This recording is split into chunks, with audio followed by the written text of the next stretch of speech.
आंगनबाड़ी केंद्रों पर कब कब पूरक पोषण आहार उपलब्ध कराया जाता है?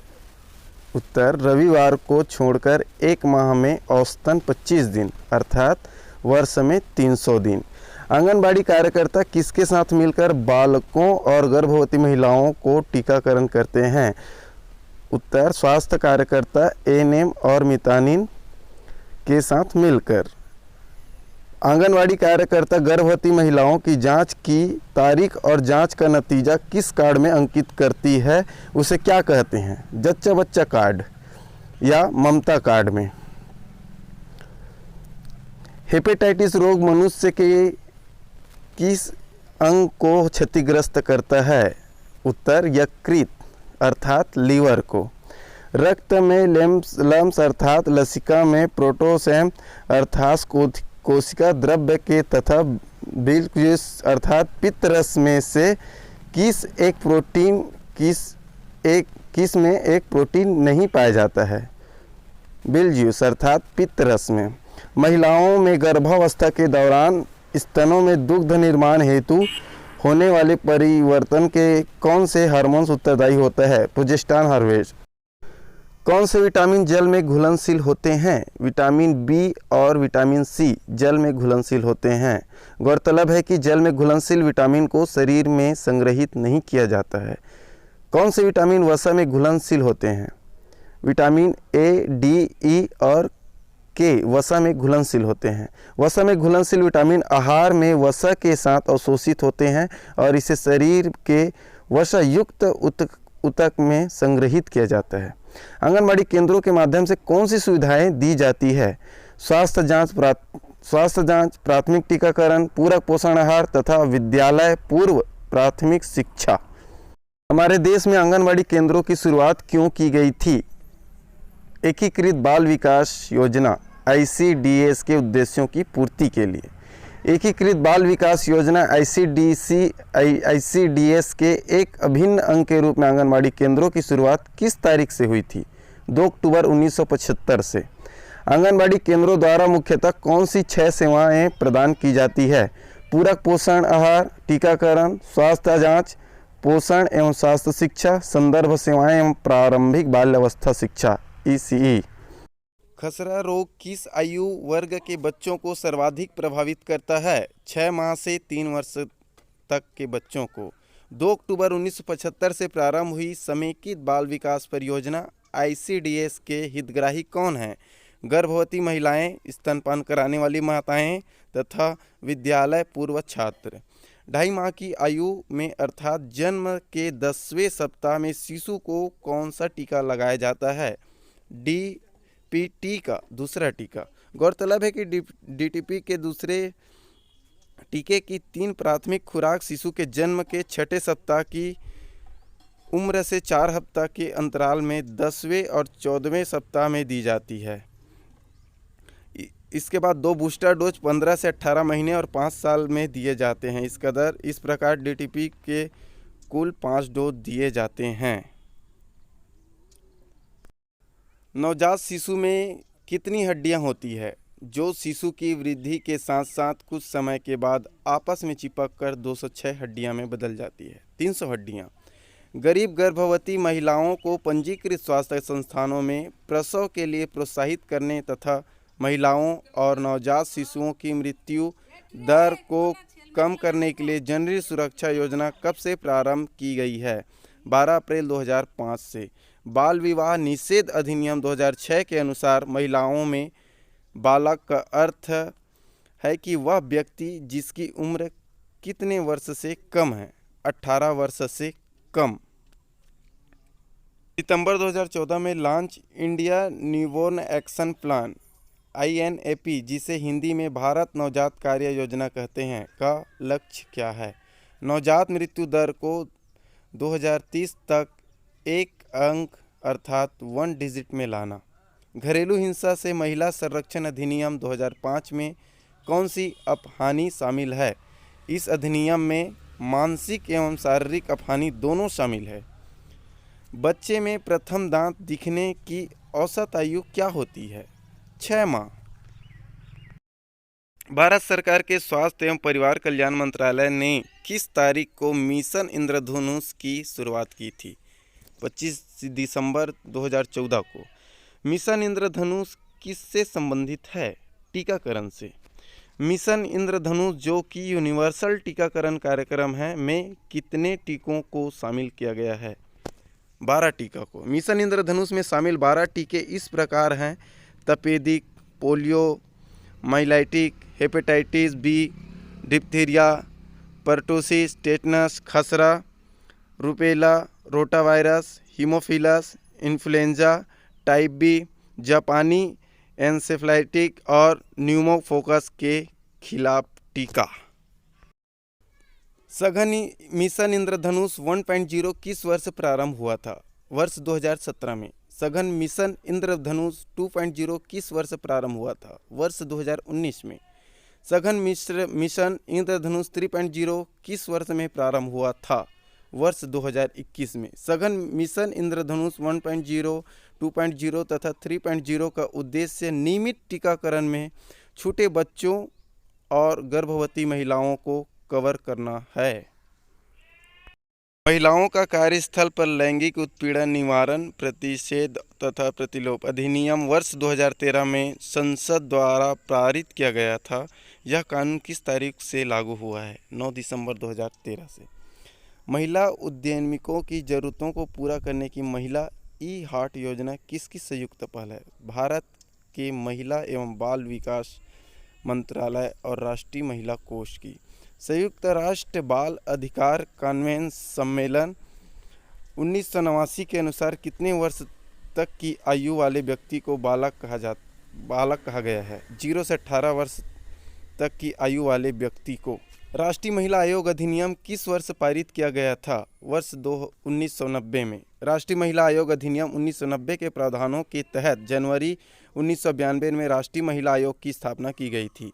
राष्ट्रीय महिला आयोग में अध्यक्ष के अतिरिक्त कितने सदस्य होते हैं? 5 सदस्य। छत्तीसगढ़ राज्य के महिला आयोग में अध्यक्ष को शामिल करते हुए कुल 7 सदस्य होते हैं। गर्भावस्था में प्लेसेंटा अर्थात गर्भ नाल का निर्माण कौन से सप्ताह में प्रारंभ होता है? छठे सप्ताह में।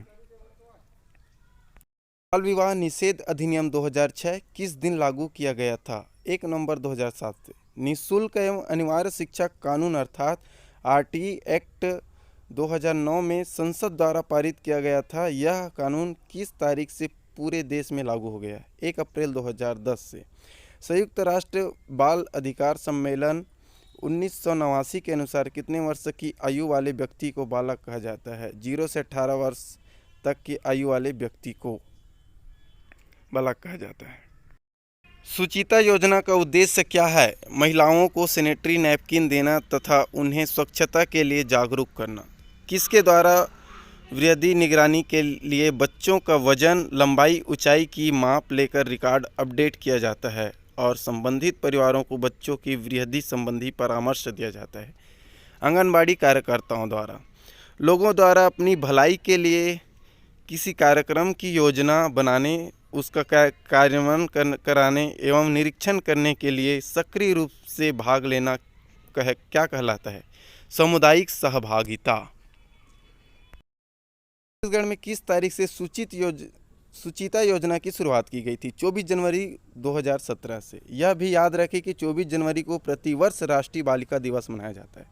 छत्तीसगढ़ के महिला एवं बाल विकास विभाग द्वारा सुचिता योजना की शुरुआत की गई थी। इस योजना के तहत राज्य की कितनी शालाओं में जहां बेटियां अध्ययनरत हैं कौन सी मशीन लगाई जा रही है? 2000 स्कूलों में सैनिटरी नैपकिन की एटीएम वेंडिंग मशीन लगाई जा रही है। सुचिता योजना के तहत 2000 स्कूलों के शौचालयों में लगाई जा रही सैनिटरी नैपकिन की एटीएम वेंडिंग मशीन में कितने रुपए में एक सैनिटरी नैपकिन बालिकाओं को प्राप्त कर सकती है? 2 रुपये में एक सैनिटरी पैड। इस तारीख को छत्तीसगढ़ महिला आयोग अस्तित्व में आया था? 24 मार्च 2001 को। छत्तीसगढ़ राज्य महिला आयोग में अध्यक्ष को शामिल करते हुए कुल कितने सदस्य होते हैं? 7 सदस्य। एक अध्यक्ष, 6 सदस्य। छत्तीसगढ़ राज्य महिला आयोग के प्रमुख उद्देश्य क्या है?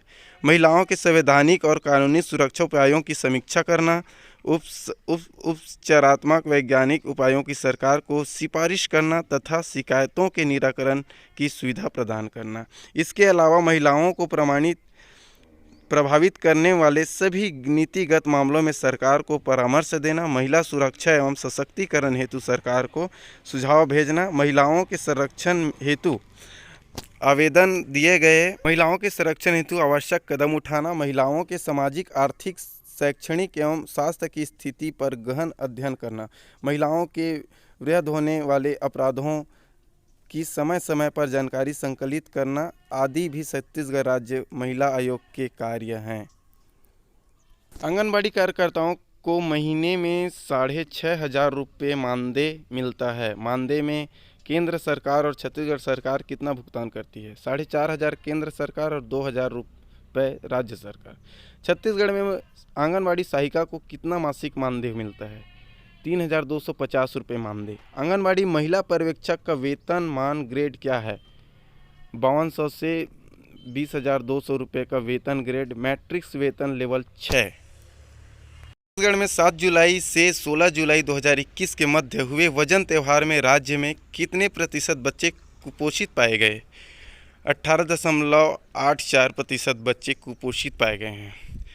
छत्तीसगढ़ में 7 जुलाई से 16 जुलाई 2021 के मध्य हुए वजन त्यौहार में राज्य के कितने बच्चे कुपोषित पाए गए? तो 2,92,985 बच्चे। 7 जुलाई से 16 जुलाई 2021 के मध्य हुए वजन त्यौहार में कितने बच्चों का वजन एवं ऊंचाई को नापकर छत्तीसगढ़ के बच्चों में कुपोषण के स्तर का आकलन किया गया था? 22 लाख बच्चों का। नोनी सुरक्षा योजना किस तारीख से प्रारंभ हुई है, जिसके तहत छत्तीसगढ़ की लड़कियों को 12वीं कक्षा उत्तीर्ण करने तथा 18 वर्ष की आयु को पूरा किए जाने पर छत्तीसगढ़ सरकार द्वारा 1 लाख रुपये की राशि दी जाएगी? 1 अप्रैल 2014 को। किस तारीख को पहली बार नोनी सुरक्षा योजना के तहत रजिस्टर्ड पहली हितग्राही बालिका को 1 लाख रुपये प्रदान किए जाएंगे? 1 अप्रैल 2032 को। नोनी सुरक्षा योजना के तहत छत्तीसगढ़ सरकार गरीबी रेखा से नीचे के परिवार के किस तारीख के बाद पैदा हुई लड़कियों को 18 साल का होने के बाद 1 लाख रुपए देगी? 1 अप्रैल 2014 के बाद पैदा हुई लड़कियों को। ICDS योजना का पूर्ण रूप क्या है? इंटीग्रेटेड चाइल्ड डेवलपमेंट स्कीम, जिसे हिंदी में हम समन्वित या एकीकृत बाल विकास योजना का परियोजना कहते हैं। ICDS योजना कब शुरू की गई थी? उस समय भारत के प्रधानमंत्री कौन थे? श्रीमती इंदिरा गांधी। किस तारीख से एकीकृत बाल विकास योजना ICDS प्रारंभ हुई थी, जिसके अंतर्गत वर्तमान में प्रधानमंत्री मातृ वंदना योजना, मातृ लाभ कार्यक्रम, राष्ट्रीय पोषण मिशन जैसी कई योजनाएं आती है? 2 अक्टूबर 1975 से। 0 से 6 वर्ष के वर्ग के बच्चों के पोषण एवं स्वास्थ्य की स्थिति में सुधार करना, बच्चों के शारीरिक, मानसिक और सामाजिक विकास की नींव डालना, बच्चों की मृत्यु दर, कुपोषण और स्कूल छोड़ने की घटनाओं को कम करना, बाल विकास विभाग को बढ़ावा देने के लिए विभिन्न विभागों के बीच नीति और कार्यान्वयन के प्रभावी समन्वयन को प्राप्त करना, उचित पोषण, स्वास्थ्य और शिक्षा के माध्यम से बच्चों की सामान्य स्वास्थ्य और पोषण संबंधी आवश्यकताओं की देखभाल करने के लिए माताओं का पोषण करना तथा 3 से 6 वर्ष के बच्चों को प्री स्कूलिंग पढ़ाई कराना ICDS योजना के 6 प्रमुख उद्देश्य हैं। 18 वर्ष से अधिक आयु की अनाथ कन्याओं व विवाहित माताओं, विधवाओं, परित्याग्यता, तिरस्कृत व बेसहारा महिलाओं को सामाजिक व शैक्षणिक संरक्षण प्रदान करने के लिए छत्तीसगढ़ के किन जिलों में नारी निकेतन संचालित है? 3 नारी निकेतन रायपुर, अंबिकापुर एवं दंतेवाड़ा में संचालित है। बाल गृह में 18 वर्ष आयु तक के बच्चों को जिन्हें देख व संरक्षण की आवश्यकता होती है, उन्हें आवास, शिक्षण, भोजन, वस्त्र तथा प्रशिक्षण की सुविधा दी जाती है। छत्तीसगढ़ में कितने बाल गृह संचालित हैं?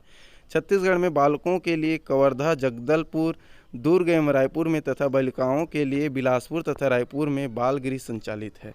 गरीब महिलाओं एवं 0 से 6 आयु वर्ष के बच्चों की संस्कारी करना, बच्चों को शारीरिक बौद्धिक विकास के खेल सिखाना, भाषा का विकास करना तथा बच्चों का मनोरंजन कर उन्हें व्यक्तिगत व सामाजिक व्यवहार का ज्ञान कराना एवं सामाजिक मूल्यों के संस्कार देने हेतु छत्तीसगढ़ में कितने बालवाड़ी सह संस्कार केंद्र स्थापित किए गए हैं? 2 बालवाड़ी सह संस्कार केंद्र रायपुर तथा बिलासपुर में कार्यरत हैं। में 14 लाख स्वीकृत आंगनबाड़ी केंद्रों से अभी वर्तमान में कितने लाख आंगनबाड़ी केंद्र संचालित हैं? 13.87 लाख आंगनबाड़ी केंद्र। छत्तीसगढ़ में लगभग कितने आंगनबाड़ी केंद्र कार्यरत हैं? 46,000 से अधिक। छत्तीसगढ़ में लगभग कितने मिनी आंगनबाड़ी केंद्र कार्यरत हैं? 6,500 से अधिक। आंगनबाड़ी केंद्रों में किस समिति का प्रावधान किया गया है जो आंगनबाड़ी केंद्रों की निगरानी करती है, बच्चों को केंद्रों में लाने में मदद करती है और जो बच्चे आंगनबाड़ी केंद्रों में नहीं आ रहे हैं उन्हें बुलवाने का कार्य करती है? माता समिति। आंगनबाड़ी की माता समिति में कौन सम्मिलित होता है? 3 स्तनपान कराने वाली महिलाएं, 3 गर्भवती महिलाएं, 2 किशोरी बालिकाएं, 3 वर्ष से 6 वर्ष के 2 बच्चे तथा आंगनबाड़ी कार्यकर्ता। वर्तमान में सुप्रीम कोर्ट के आदेश के अनुसार देश में कितने आंगनबाड़ी केंद्र स्वीकृत हैं?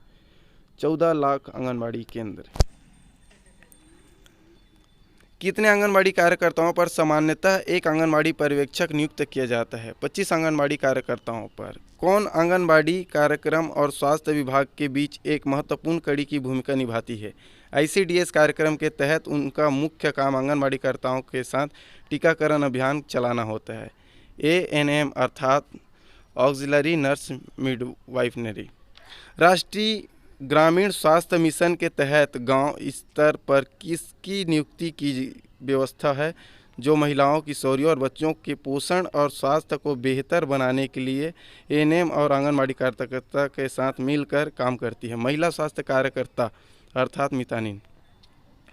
प्रतिदिन बच्चों को आंगनबाड़ी केंद्र पर लाना व घर तक छोड़ना, आंगनबाड़ी केंद्र की साफ सफाई करना, भोजन बनाना व बर्तन साफ करना, बच्चों को शौच आदि कराना और आंगनबाड़ी कार्यकर्ता की अनुपस्थिति में आंगनबाड़ी की सारी जिम्मेदारी कौन निभाता है? आंगनबाड़ी सहायिका। आंगनबाड़ियों का नियमित दौरा करना, आंगनबाड़ी के रजिस्टरों की जाँच करना, परिसरों का निरीक्षण करना, आंगनबाड़ी कार्यकर्ता को सलाह देना, उसकी समस्याओं का पता लगाना जैसे काम कौन करता है? सुपरवाइजर अर्थात महिला पर्यवेक्षक। आंगनबाड़ी महिला पर्यवेक्षक किसे रिपोर्ट करती है तथा किसके अधीन होती है? महिला बाल विकास विभाग अधिकारी जिसे CDPO कहते हैं। आंगनबाड़ी क्षेत्र में रहने वाले सभी परिवारों का पता लगाना, उन्हें सूचीबद्ध करना, घर घर सर्वेक्षण करना, 6 साल तक की उम्र के सभी बच्चों को शिक्षा और देखभाल, बच्चों की सर्वांगीण विकास पर खास ध्यान देना तथा अभिभावकों और माताओं को घर घर जाकर समझाना किसके दायित्व है? आंगनबाड़ी कार्यकर्ता के। प्रतिदिन समय पर भोजन का इंतजाम देखना, 6 साल से कम उम्र के बच्चों तथा गर्भवती व दूध पिलाने वाली महिलाओं को अनुपूरक आहार देना, टीकाकरण और स्वास्थ्य जाँच करना तथा उन्हें रेफरल सेवाएं प्रदान करना आदि किसके दायित्व हैं? आंगनबाड़ी कार्यकर्ता के। रिकॉर्ड रखना, आंगनबाड़ी केंद्र बंद हो जाने के बाद अर्थात 2 बजे के बाद गर्भवती महिलाओं और किशोरियों के यहाँ गृह भ्रमण करना, बच्चों, महिलाओं और किशोरियों के पोषण और स्वास्थ्य के बारे में जागरूकता फैलाना, ग्राम स्वास्थ्य और पोषण दिवस का रिकॉर्ड रखना आदि किसके कार्य हैं? आंगनबाड़ी कार्यकर्ता के कार्य हैं ये। ICDS का दूसरा नाम क्या है? क्योंकि ICDS सेवाएं आंगनबाड़ी केंद्रों के विशाल नेटवर्क द्वारा ही प्रदान की जाती हैं। आंगनबाड़ी के कार्यक्रम। आंगनबाड़ी केंद्र का संचालन कौन करती है? वेतनभोगी आंगनबाड़ी कार्यकर्ता। आंगनबाड़ी कार्यकर्ता की असिस्टेंट क्या कहलाती है? आंगनबाड़ी सहायिका कहलाती है।